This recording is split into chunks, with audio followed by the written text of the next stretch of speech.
And it's 9 o'clock in the morning on the 7th of October 2014. Moon's at 28 degrees of Pisces as I speak. Literally it's a void moon right now, but that's going to end in about 3 hours time, around midday today, UK time.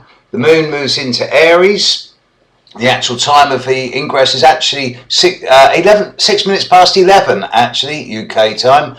The moon moves into Aries and then we are in eclipse mode.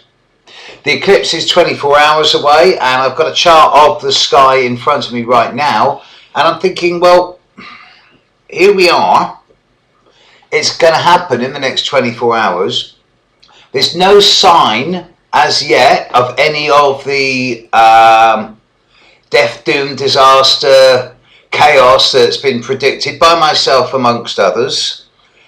And yet it still feels as if there's this sense of imminence, of trepidation, of concern. And I know from dealing with a lot of people out there that this is the way.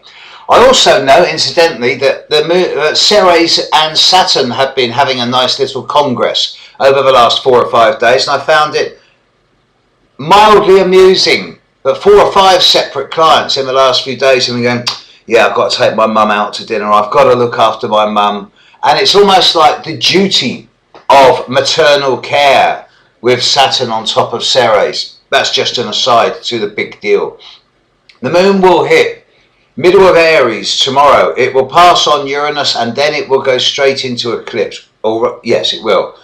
And my concern is not for the sun opposite the moon or the moon opposite Venus or the moon opposite the node. And with that lovely ground trine in fire kind of protecting the sun and making the sun at the head of a kite, I'm thinking, okay, this is all very nice. And then there's the moon conjunct Uranus. And when the light of the moon is cut off, all of a sudden the filters are removed and the unbridled, raw and powerful energy of Uranus is going to come shining through.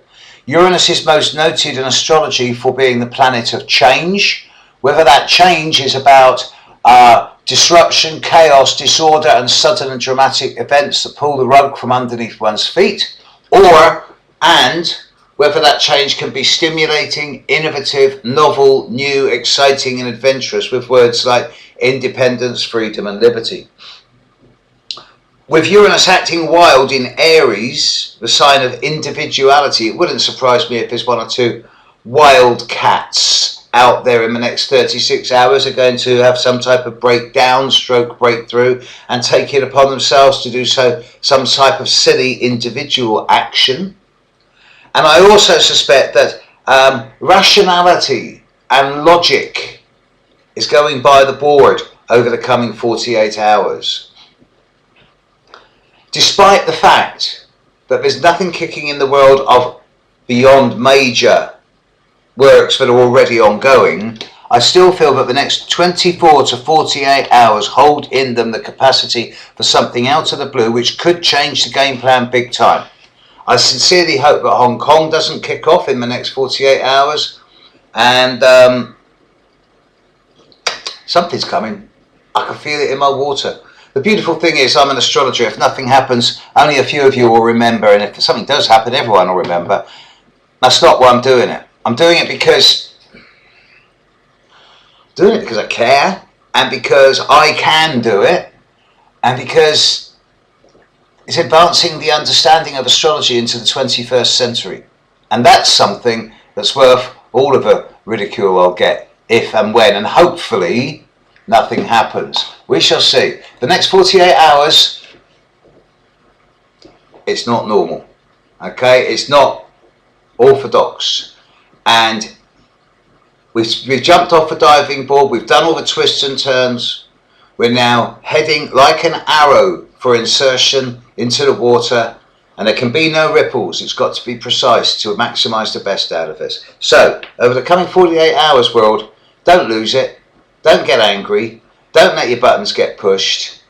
And if you see madness or craziness happening around you, be astute and wise enough in yourself to take a deep breath, center yourself before taking action, or preferably even walk away and see where you stand in 48 hours time.